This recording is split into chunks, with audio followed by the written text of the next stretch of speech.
श्रीविद्यां जगतां धात्रीं सृष्टिस्थितिलयेश्वरीं नमामि ललितां नित्यां महात्रिपुरसुन्दरीं। ॐ श्रीमात्रे नमः। ఓం శ్రీ లలితాంబికాయై నమః. పవిత్రాత్మ స్వరూపులైన మీ అందరికీ అవ్యాజ్యమైనటువంటి మాతృప్రేమను అందిస్తూ లలితాంబిక రహస్యనామ సహస్రాలు ఎన్నో జన్మల పుణ్యాలు పండితే గాని ఈ జన్మలో పఠించేందుకు సాధ్యం కాదు. ఎంత ప్రయత్నం చేసినా ప్రతినిత్యం పారాయణం చెయ్యాలి అనుకుంటే కూడా చేయలేకపోతూ ఉంటారు చాలామంది. దీనికి కారణం పూర్వజన్మ కర్మ విశేషం. కర్మ చాలా బలీయమైనటువంటిది. దైవానుగ్రహం వలన ఈ కర్మను కొంతవరకు తప్పించుకోగలమే తప్ప పూర్తిగా తప్పించుకోవడం సాధ్యం కాదు. చేసిన కర్మను అనుభవించక తప్పదు అంటూ ధర్మశాస్త్రాలు అనేక ఉదాహరణలతో యథార్థమైనటువంటి ఎన్నో దివ్య సత్యాలను మనకు బోధిస్తూ ఉన్నాయి. ఈరోజు లలితా రహస్యనామ సహస్రాలలో భక్తహార్ద తమోభేద భానుమద్భాను సంతతి 16 బీజమంత్రాలు కలిగినటువంటి పవిత్రమైనటువంటి లలితాంబిక నామం. ఒక మంత్రరాజము అని చెప్పదగినటువంటిది. 16 అన్నటువంటి సంఖ్య షోడశ కళాపూర్ణమైనటువంటిది. 16 బీజమంత్రాలు ఉన్నాయి ఇందులో. 16 బీజమంత్రాలు దేవి యొక్క షోడశి మంత్రానికి సంకేతం. చంద్రునిలో ఉన్నటువంటి షోడశ కళలకు సంకేతం. మన కంఠంలో ఉన్నటువంటి విశుద్ధి చక్రంలో షోడశ దళ పద్మం వికసిస్తుంది. దాన్ని విశుద్ధి చక్రము అంటారు. అంటే చాలా శుద్ధమైనటువంటిది అని. ఈ మంత్రం చాలా అపురూపమైంది. భక్తహార్ద తమోభేద. తమస్సు అంటే అవిద్య, అజ్ఞానం, మాయ అన్నటువంటి అర్థాలు వస్తూ ఉంటాయి. మాయ అంటే మన చుట్టూ ఒక ఆవరణాన్ని కల్పిస్తుంది. చాలా పరిమితమైపోతూ ఉంటాం ఆ ఆవరణానికి. ఆ ఆవరణంలోకి ఎవరిని రానివ్వం. దాంట్లో తనకు నచ్చిన ఒక్కరో లేకపోతే ఇద్దరు, తన కుటుంబం, తనకి ఇష్టమైనటువంటి తన కుటుంబ సభ్యులు కానీ లేదా అన్నదమ్ములు కానీ అట్లా ఒక్కరో అలా ఉంటారు తప్ప ఈ పరిమితి చాలా అవిద్య వలన చిన్నదైపోతూ ఉంటుంది. దానికే విద్యాజ్ఞానం కావాలి. విద్యాజ్ఞానాన్ని ప్రసాదించేటువంటి వేద సరస్వతి లోకజనని లలితా భవానీదేవి. వేద సరస్వతి, వేదమాత అన్నటువంటి మంత్రం కూడా మనకు లలితా రహస్యనామ సహస్రాలలో వస్తున్నది. వేదములకు కన్న తల్లి, వేద బ్రహ్మను కన్న తల్లి, బ్రహ్మాండాలన్నిటికీ నాయకురాలైనటువంటి తల్లి, సమస్త జ్ఞానాలకు మూలమైనటువంటి తల్లి, తనలో అవిద్య లేనటువంటిది తల్లి. పరిపూర్ణ సచ్చిత్ ఆనంద బ్రహ్మస్వరూపిణి అయినటువంటి తల్లికి అవిద్య ఉండదు, ఉండనేరదు. తల్లి నిరంతరం పరిపూర్ణమైనటువంటి జ్ఞానస్వరూపం. అమ్మానని పిలిచినంతనే చాలు. క్షణం కూడా నిలువలేక తన బిడ్డను హత్తుకుని అవిద్యను తొలగించేటువంటి కరుణారస సంపూర్ణురాలు జగన్మాత. అందువల్ల ఈ మంత్రంలో భక్తహార్ద తమోభేద భానుమద్భాను సంతతి, భక్తుల హృదయంలో ఉన్నటువంటి గాఢాంధకారమైనటువంటి తమస్సును, అజ్ఞానాన్ని, అవిద్యను, నేను అనేటువంటి భ్రాంతిని తొలగించడంలో జగదంబకు సాటి లేరు. మాయాస్వరూపిణి కనుక మాయను ఎప్పుడైతే తొలగిస్తుందో జ్ఞానోదయం కలుగుతుంది. మనిషికి తత్వజ్ఞానం కావాలి. ఆ తాత్వికత కావాలి అంటే మన చుట్టూ ఉన్న పరిసరాలు, మన చుట్టూ ఉన్నటువంటి మనుష్యులు అటువంటి తాత్విక పరిమళంతో నిండి ఉండాలి. ఉదాహరణకి ప్రాచీన కాలంలో సంధ్యావందనం అనేటువంటిది చాలా అపురూపమైనటువంటిది. అప్పుడే లేలేత సూర్య భగవానుడు ఉదయిస్తూ వస్తుంటాడు. ఆ ఉదయించే సూర్యుడు జ్ఞానానికి సంకేతం. రాత్రి అంధకారాన్ని చీల్చుకుంటూ అపూర్వమైనటువంటి బంగారపు కాంతులతో సూర్యకాంతి తరలిస్తూ వస్తూ ఉంటుంది. ఈ కాంతి జ్ఞానానికి సంకేతం, అద్భుతమైనటువంటి ఆత్మజ్ఞానానికి సంకేతం. వేకువజామున ఎవరైతే నిద్రలేచి, అనగా ఆ 3:30 గంటల నుంచి 4:30 గంటలు 5 గంటల లోపల ఎవరైతే నిద్రలేచి దైవ సన్నిధానంలో దీపాన్ని ఉంచి ప్రశాంతమైనటువంటి మనస్సుతో ధ్యానం చేస్తూ ఉంటారో వారి హృదయంలో తమస్సు అనేటువంటిది ఉండనేరదు. ఎన్ని కోట్ల జన్మలు ఉన్నప్పటికీ ఆ జన్మల కర్మలన్నిటినీ దగ్ధం చేసేటువంటి కరుణార్ద్ర హృదయం కలిగినటువంటిది కన్న తల్లి లలితాంబిక. ఈ కర్మలు నశింపజేసుకోవాలంటే చాలా జన్మలు తీసుకుంటుంది. ఇన్ని జన్మలు ఎత్తి ప్రతి జన్మలో దైవాన్ని స్మరిస్తామన్నటువంటి నమ్మకం ఏమీ లేదు. మాయకు చాలా సులభంగా లొంగిపోవడమే మనిషి యొక్క స్వభావం. ఆ స్వభావాన్ని అతిక్రమించాలి అంటే ఒక అద్భుతమైనటువంటి శక్తి అంతరంగంలో ప్రకాశించాలి. ఆ ప్రకాశించే శక్తియే సర్వోత్కృష్టమైనటువంటి భక్తి. భక్తి ఏం ప్రసాదిస్తుంది మనకి? తాత్వికమైనటువంటి తత్వస్థితిని ప్రసాదిస్తుంది. ఈ తాత్వికత ఏం ప్రసాదిస్తుంది? జ్ఞాన చైతన్యాన్ని ప్రసాదిస్తుంది. జ్ఞానం ఏం ప్రసాదిస్తుంది? తన స్వరూపం ఏదో దానిని తెలియచేస్తుంది. ఆ తాత్విక జ్ఞానానికి సంబంధించినటువంటిదే 16 బీజ మంత్రాలు కలిగినటువంటి ఈ యొక్క అద్భుతమైన మంత్రం భక్తహార్ద తమోభేద భానుమద్భాను సంతతి.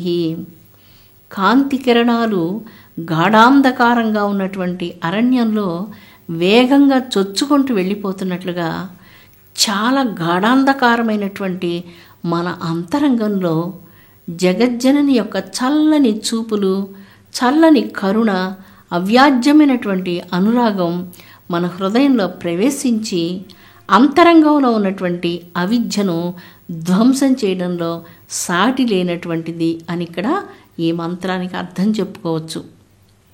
మానవుడు ఎప్పుడైతే తన ధర్మాన్ని, తన స్వధర్మాన్ని రక్షించుకుంటాడో ఆ స్వధర్మం అంతులేనటువంటి శక్తిని ప్రసాదిస్తుంది. తమస్సును అది దగ్గరకు రానివ్వదు. తమస్సు అంటే మీ అందరికీ తెలిసినటువంటిదే. నిరంతరం నిద్రపోతూ ఉండడం, అన్ని విషయాలందు ఆలస్యం చేసుకోవడం, నిరంతరం ఆహారం తింటూ ఎప్పుడు తినాలనేటువంటి వాంఛనే కలిగి ఉండడం, ఏ పనిలో కూడా ఆలస్యం, అలసట, అన్ని విషయాల్లో చాలా నిదానం అంటే ఉండకూడనంతటి నిదానం. ఇలాగా ఈ తామసిక లక్షణాలు ఇంకా మించినప్పుడు ప్రాపంచికంగా కూడా ఎదుటి వారికి కష్టం కలిగించడం, ఏ రకమైనటువంటి అపకారాన్ని కూడా సిద్ధపడడం, ఇవన్నీ తామసికమైనటువంటి గుణంలో నుంచి వచ్చినటువంటి లక్షణాలు. ఇటువంటి అంధకారాన్ని తనను ప్రార్థించే వారిలో అమ్మ ఉండనిస్తుందా? ఉండనివ్వదు. ఎప్పుడైతే భక్తుడు అమ్మానంటూ అమ్మ అమ్మ అమ్మ అంటూ అమ్మను ప్రార్థిస్తున్నాడో ఆ పిలుపు మాత్రమే అమ్మకు చాలు. పరాశక్తిగా, మహాశక్తిగా, మణిద్వీపవాసినిగా, అఖిలాండకోటి బ్రహ్మాండాలకు నాయకురాలుగా ఉండాలని అమ్మ ఎప్పుడు కోరుకోదు. నీకు తల్లిగా ఉండాలి అని తల్లి కోరుకుంటూ ఉంటుంది. నీకు కన్న తల్లిగా ఉండాలి, నిన్ను అనుగ్రహించాలి, తనను ధ్యానించేటువంటి తన బిడ్డల యొక్క కష్టాలను తొలగించి అనురాగాన్ని వారి మీద వర్షింపచేసి వారి హృదయంలో ఉన్నటువంటి తమస్సును తొలగించడమే తల్లి యొక్క బాధ్యత. తల్లి యొక్క మధుర ప్రేమ, తీయనైనటువంటిది ఆ ప్రేమ, మధురాతి మధురమైనటువంటిది, అనంతమైనటువంటి కారుణ్యంతో కూడినటువంటిది. అలాంటిది జగదంబిక ప్రేమ. అలాంటి ప్రేమను పొందేందుకు హృదయంలో కేవలం కావలసినటువంటిది అనన్యమైనటువంటి భక్తి, విశ్వాసం. భక్తి విశ్వాసం ఉంటే ఏదైనా చేయగలరు. భక్తిలో చాలా అద్భుతమైన శక్తి ఉన్నది. భక్తి ఇచ్చే శక్తి ఏది ఇవ్వలేదు. చాలామంది ఎప్పుడైనా దైవ ప్రదక్షిణాలు చేయడానికి కానీ, ఉపవాసాలు చేయడానికి కానీ, నా వల్ల కాదు, నేను చేయలేను, ఇదంతా చేసేటువంటిది కాదు, దేవునికి ఇవన్నీ మనం పెట్టాల్సిన అక్కర్లేదు, ఇలాగ మాట్లాడుతూ ఉంటారు. ఇంకా ఇతరత్ర కొన్ని వేరే విధానాల్లో భారతీయ సంస్కృతిని పరిహాసం చేస్తూ మీ దేవుడికి పొంగలు చేసినట్లుగా పొంగలు పెట్టనక్కర్లేదు, ఏది పండ్లు పెట్టనక్కర్లేదు, దానిమ్మ పండ్లు పెట్టనక్కర్లేదు, ఇలాగా ఒకరోజు ఒక భక్తులు పరిహాసం చేస్తూ వచ్చారు. వారు అన్య మతానికి చెందినటువంటి వారు. దైవానికి పొంగలి పెట్టినా, దానిమ్మ పండ్లు పెట్టినా, ఏవి పెట్టినా అవి దైవానికి సమర్పించి తిరిగి వాటిని ఆ గృహంలో ఉన్నటువంటి భక్తులే భుజిస్తూ ఉంటారు. ఇలాగా ఈ విధమైన ఆహారం తీసుకోవడం వలన ప్రతినిత్యం బెల్లంతో తయారు చేసిన పొంగల్ రోజు తినలేరు. ఒక పండుగ రోజు నిర్దేశించి, ఒక శుక్రవారం కానీ శనివారం కానీ ఇలాగ నిర్దేశించి ఆ ప్రసాదాన్ని దైవానికి పెట్టి ఆ కుటుంబం తినడంలో చాలా పారమార్థికమైన అర్థంతో పాటు ఆరోగ్యపరమైనటువంటి అంశాలు కూడా చాలా ఉన్నాయి. శరీరానికి B12 అనేటువంటిది చాలా ముఖ్యమైనటువంటిది. ఈ B12 అనేటువంటిది శరీరంలో తగ్గిపోతే ఆకలి ఉండదు. నిరంతరం కొంతమంది పిల్లలు ఏదైనా శుద్ధ ముక్కలు కానీ, బలప ముక్కలు కానీ ఇలా తింటూ ఉంటారు. కొంతమంది పెద్దవాళ్ళు విభూది అలాంటివి తింటూ ఉంటారు. దీనికి కారణం ఆకలి లేకుండా పోవడమే కారణం. అలాగా ఆహారం తినకుండా, ఆకలి లేకుండా ఉండకుండా, ఆరోగ్యవంతంగా పాలిపోయినట్లు కాకుండా ఆరోగ్యవంతమైన శరీరంతో ఉండాలి అంటే శరీరానికి కొంచెం బెల్లం అవసరం. బెల్లంలో ఉన్నటువంటి అద్భుతమైన ఔషధి లక్షణాలు చాలా వర్ణనాతీతమైనటువంటివి. అలాగే దానిమ్మ పండు చాలా ఔషధి లక్షణాలు కలిగినటువంటిది, సంపూర్ణమైన ఆరోగ్యాన్ని ప్రసాదించేటువంటిది. దానిమ్మకాయ తొక్కతో కూడా ఔషధాలు తయారు చేస్తుంటారు. అందులో ఏ పదార్థం పారేసేటువంటిది కాదు. శరీరానికి వెంటనే రక్తం అందిస్తే ఎలాంటిదో దానిమ్మ ఫలాన్ని స్వీకరించడం అలాంటిది. అందుకే భారతీయ సంస్కృతిలో దైవానికి నివేదించే ప్రతి ప్రసాదాలు కూడా మనకున్నటువంటి మన మనస్సులో ఉన్న అవగుణాలు తొలగిస్తూ, తామసిక లక్షణాలను తొలగించి, ఆరోగ్యాన్ని ప్రసాదించి, తేజస్సును ప్రసాదించేవిగా ఉన్నాయి. ఈ మంత్రంలో తమస్సుల గురించే మాట్లాడారు. మనం తమస్సుతో ఉన్నప్పుడు అన్నీ పరిహసిస్తూ ఉంటాం, అన్నిటినీ అవహేళన చేస్తూ ఉంటాం. దేని మీద మనకు విలువ ఉండదు.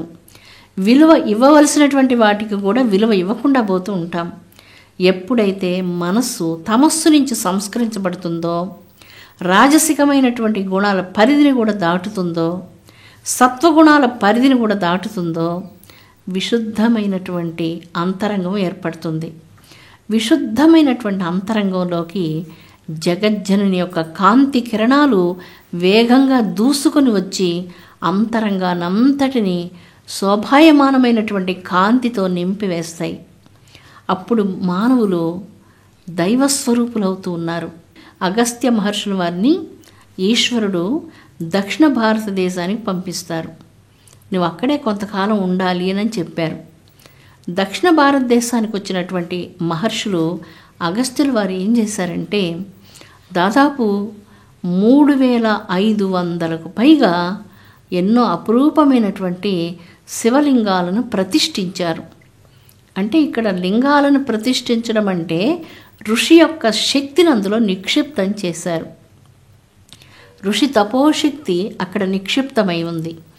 వారి చైతన్య స్పర్శతో ఆ పవిత్ర ప్రదేశాలు మహామహత్వపూర్ణమైనటువంటి శక్తిని సంతరించుకొని ఆ శక్తి ఎన్నటికీ నశించకుండా యుగయుగాలుగా మానవులకు శక్తిని ప్రసాదిస్తూ ఉన్నది. అందువలన మహర్షులు మానవ హృదయాలలో ఉన్న తమో భూమికలను తొలగించేందుకు అనేక ప్రయత్నాలు ఎన్నో చేశారు. అలాంటి మహర్షులు ఎంతోమంది మన భారతదేశంలో పెన్నిధి లాంటి వారు అని చెప్పుకోవచ్చు. అలాంటి పెన్నిధులైనటువంటి మహర్షులకు హృదయపూర్వకంగా మనం వందనం చేద్దాం. వారు నడిపించినటువంటి వెలుగుబాటలో మనం ముందుకు సాగుదాం. అంధకార బంధురమైనటువంటి నేను నాది అనే అజ్ఞానం నుంచి, ఈ తమస్సు నుంచి మనం బయటకు రావాలి. తమస్సోమ జ్యోతిర్గమయ. తమస్సు చాలా స్వార్థపూరితమైనటువంటిది, అంధకార బంధురమైనటువంటిది. తమస్సు నుంచి బయటకు రాగానే జ్యోతిర్గమయ, జ్యోతి ప్రకాశంతో నిండిపోతూ ఉన్నాము. అపూర్వమైనటువంటి ఆ కాంతులు వర్ణనాతీతమైనటువంటివి. ఆ వెలుగులో తన స్వస్వరూప జ్ఞానాన్ని తాను పొందగలుగుతూ ఉన్నాడు. సర్వత్రా దైవమే నిండి ఉన్నది అన్నటువంటి ఆత్మ సాక్షాత్కార స్థితిని పొందగలుగుతున్నారు. ఇది అద్భుతమైనటువంటిది. భగవద్గీతలో నేను చండాలుడి యందు, పవిత్రమైన గోవు యందు, వేద పండితుని యందు, సకలమునందు నేను మాత్రమే ఉన్నాను అంటూ ఉపనిషత్తుల యొక్క స్వరూపాన్ని వివరించినటువంటి కృష్ణ పరమాత్మ యొక్క కమనీయ శ్లోకాన్ని మీరు జ్ఞప్తికి తెచ్చుకోండి. తమస్సు ఉన్నంత వరకు ఎప్పటికీ ఆ వెలుగును మనం దర్శించలేం. తమస్సులో మనం ఏం చేస్తూ ఉంటామంటే నిద్రపోతూ ఉంటాము, భోంచేస్తూ ఉంటాము, నిరుపయోగంగా జీవితం అలాగ గడిచిపోతూ ఉంటుంది. అంతే, ఇక ఏమి విశేషం ఉండదు. ఎవ్వరికీ మన వల్ల ఏ విధమైన ప్రయోజనం ఉండదు. ఎవ్వరికీ ప్రయోజనం లేనటువంటి మన జీవితం చాలా నిరర్ధకమైనటువంటిది. మనం కనీసం ఒక్కరికైనా ఉపయోగపడాలి. నిష్కామంగా ఏది వాళ్ళ నుంచి ఆశించకుండా అలాగా మనం జీవించాలి అంటే మనలో తమస్సు ఉన్నంత వరకు మనం అలాగ ఎవ్వరికి ఏ విధమైన ఉపయోగాన్ని ఇవ్వలేకపోతూ ఉంటాం. ఎప్పుడైతే అమ్మ అనుగ్రహిస్తుందో నేను నాది అనేటువంటి అహంకార భావన మన నుంచి తొలగిపోతుంది. అమ్మ తొలగిస్తుంది. అప్పుడు జ్ఞానోదయాన్ని తల్లి ప్రసాదిస్తుంది. సర్వానికి నీవే కర్తవు, నాకు ఇక్కడ ఎవ్వరు పరాయి వారు లేరు, అందరూ నావారే, అందరిలో ఉన్నటువంటిది నా వెలుగు మాత్రమే, నా లోపల ఉన్నటువంటిది నీవై ఉన్నావు, నీవే సర్వత్రా ఉన్నావు అనేటువంటి అనుభూతిని పొందుతూ ఉన్నాం. అనుభూతి వేరు, మనం ఎక్కడికైనా వెళ్ళి వినడం వేరు, చదవడం వేరు, చదివింది మననం చేసుకోవడం వేరు. వీటన్నిటినీ ప్రక్కన ఉంచి ధ్యానించడం మరింత శ్రేష్టమైనటువంటిది. ఆ ధ్యానంలో ఎన్నో భూమికలు ఉన్నాయి. ఆ భూమికలన్నీ దాటిన తర్వాత తన యొక్క అపూర్వమైనటువంటి చేతనా స్థితిలోనికి ఎప్పుడైతే భక్తుడు వెళుతూ ఉన్నాడో అక్కడ ఆనందో బ్రహ్మ. బ్రహ్మం అంటే ఆనంద స్వరూపం. తాను బ్రహ్మస్వరూపం. తన లోపల కేవలం తల్లి మాత్రమే ఉన్నది, ఇక ఏది లేదు, ఈ శరీరం తాను కాదనేటువంటి జ్ఞానోదయం కలుగుతుంది. అమృతాత్మ స్వరూపులారా, ఇంత పవిత్రమైనటువంటి భారతమాత ఒడిలో మనం జన్మించినందుకు మన కర్తవ్యం అంటూ ప్రత్యేకంగా భారతీయులకు ఒక కర్తవ్యం ఉన్నది.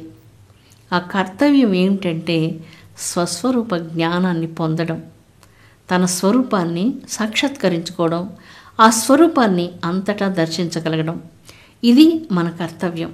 అటువంటి అపురూపమైనటువంటి ఆత్మస్వరూప సాక్షాత్కారాన్ని పొంది ఆనందమే స్వరూపంగా మీరు జీవించాలని మనపూర్వకంగా మీ కన్నతల్లి వలె కోరుకుంటూ ఉన్నాను. లోకజనని విశ్వశాంతిని ప్రసాదించునుగాక. ఓం శాంతి శాంతి శాంతి.